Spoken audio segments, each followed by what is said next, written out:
अभी तो journey start हुई है।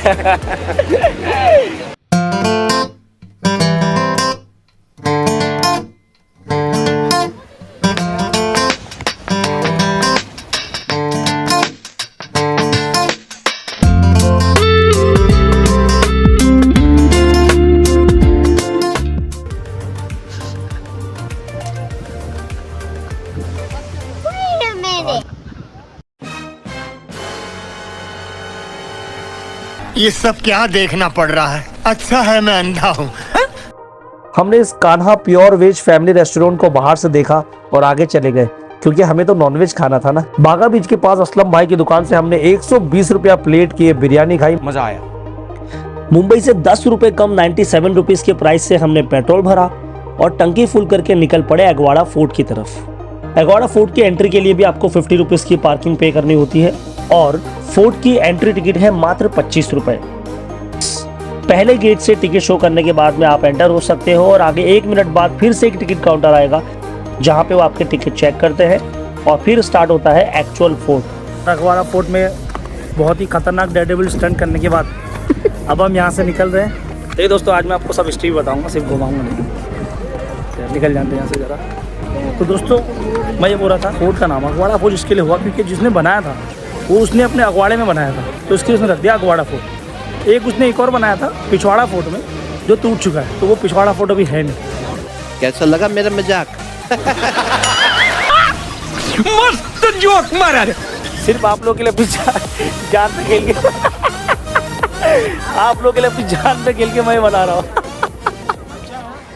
बड़ा हरामी हो बेटा। तो दोस्तों, आप करेंगे कुछ ज्ञान की बात। अगर बात करें अगवाड़ा फोर्ट की, तो ये बहुत ही वेल प्रिजर्व 17th सेंचुरी में बनाया गया पोर्तुगीज फोर्ट है। And the best part is कि इसके अंदर एक लाइट हाउस है। ये जो आप व्हाइट कलर का स्ट्रक्चर देख रहे हैं, ये एक लाइट हाउस है, एंड इसे बनाया गया था ईयर 1612 में, जो बहुत पुराना है। सो ये फोर्ट एक रेफरेंस पॉइंट था यूरोप से आने वाले बड़े बड़े जहाजों के लिए, और उस वक्त में यहाँ पे एक फ्रेश वाटर स्प्रिंग था, जिसकी वजह से सारे आने वाले जहाजों को इस फोर्ट से पानी सप्लाई किया जाता था बहुत बड़े क्वांटिटी में। And that is the reason इस जगह का नाम पड़ा Aguada Fort. And Aguada means watery, यानी पानी से भरा हुआ।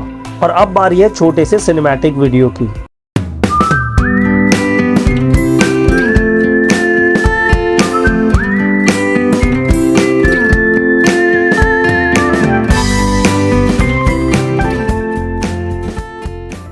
अगवाड़ा फोर्ट से निकलने के बाद में हम आ गए कलंगट बीच। बागा बीच की तरह आप कलंगट बीच में भी वाटर स्पोर्ट एक्टिविटी कर सकते हैं। यहाँ पर भी आपको बहुत सारे शेक्स और अच्छे होटल्स के ऑप्शन अवेलेबल हैं। ये देखो दोस्तों, ये देखो, ये है, देखो कुत्ते भी हमला करे, बोले इधर सुसु करना अलाउड नहीं। सो इस बीच पे हमने कुछ फोटोज और वीडियोस निकाले, और धूप में बहुत ज्यादा टैन होने के बाद में हम चले गए हमारे होटल, और हम इतने ज्यादा थके हुए थे कि फिर से हमने गधे घोड़े बेच के सो गए। अब रात को भूख लगी तो फिर से हमने 120 रुपीज़ की बिरयानी खा ली और ये रहे असलम भाई की दुकान। सो डिनर करने के बाद हमने सोचा क्यों ना टीटोज लेन की वॉक कर ली जाए और भाई यहाँ के तो नज़ारे ही अलग थे।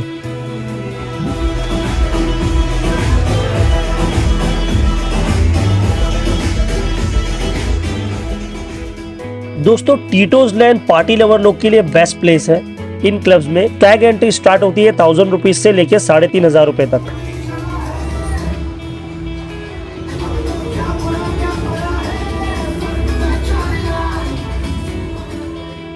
सो हमने डिसाइड किया कि नेक्स्ट डे इवनिंग हम क्लब जरूर जाएंगे।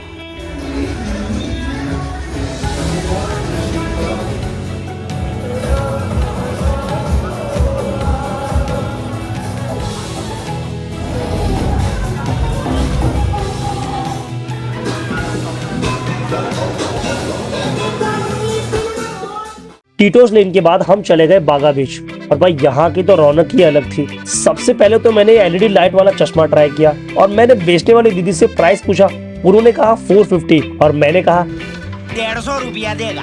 तो दीदी बोली भाग जा साले वरना कुत्ते छोड़ दूंगी। मैंने अपनी चप्पल हाथ में ली और बहुत तेज भागा और हम पहुंच गए इस जगह पर।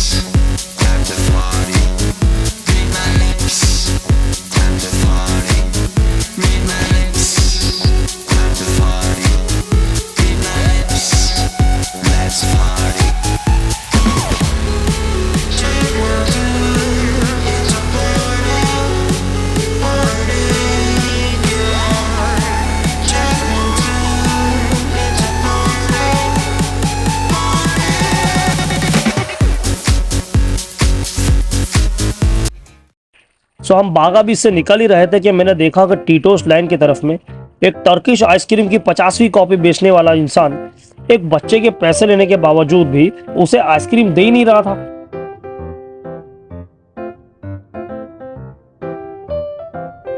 और उस बच्चे के साथ में बार बार खिलवाड़ कर रहा था। और ताजुब तो इस बात का था कि उसके माँ बाप भी उसका साथ नहीं दे रहे थे यार, वो दुकान वाले की साइड थे। अब बच्चे का बहुत ज्यादा मजाक बन रहा था।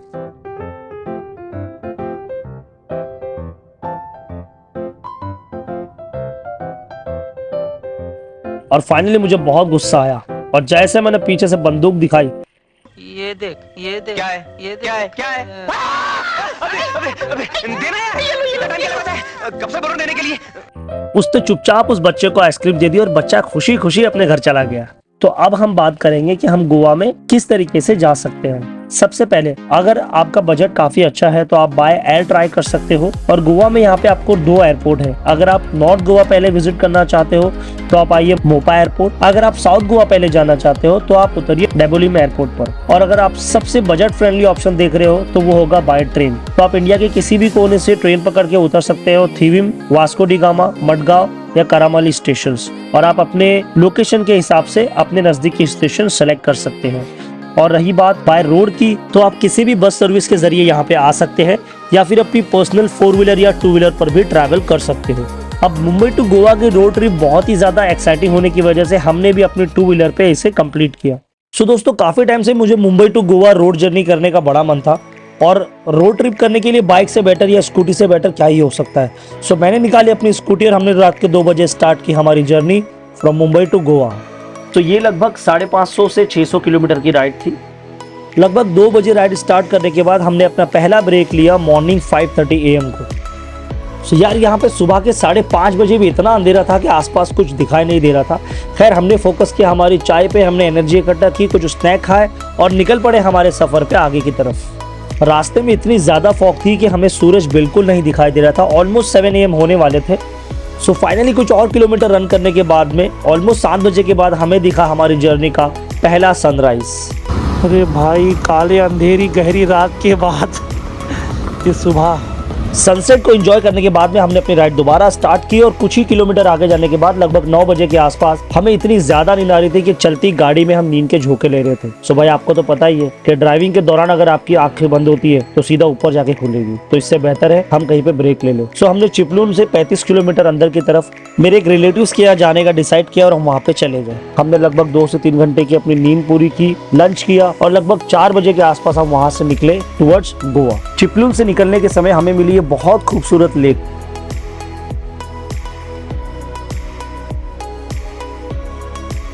चिपलून से लगभग 350 किलोमीटर की राइड के बाद फाइनली रात को हम पहुंच गए गोवा। अपने होटल रूम में चेक इन किया और भाई गधे घोड़े बेच के सो गए और नेक्स्ट डे मॉर्निंग मस्त नहा धो के रेडी होके हम निकल पड़े गोवा को एक्सप्लोर करने के लिए। सो आज के एपिसोड में सिर्फ इतना ही। मिलेंगे नेक्स्ट एपिसोड में गोवा की डे 2 की जर्नी के साथ। तब तक जल्दी से मेरे चैनल को सब्सक्राइब कीजिए और don't forget to hit the bell icon. अगर वीडियो पसंद आई है तो लाइक कर देना और हाँ, अपने ऐसे जितने भी दोस्त, फैमिली, फ्रेंड्स जिनको ट्रैवल करना पसंद है, प्लीज उनके साथ ये वीडियो जरूर शेयर करना। Thank you so much guys, please take care.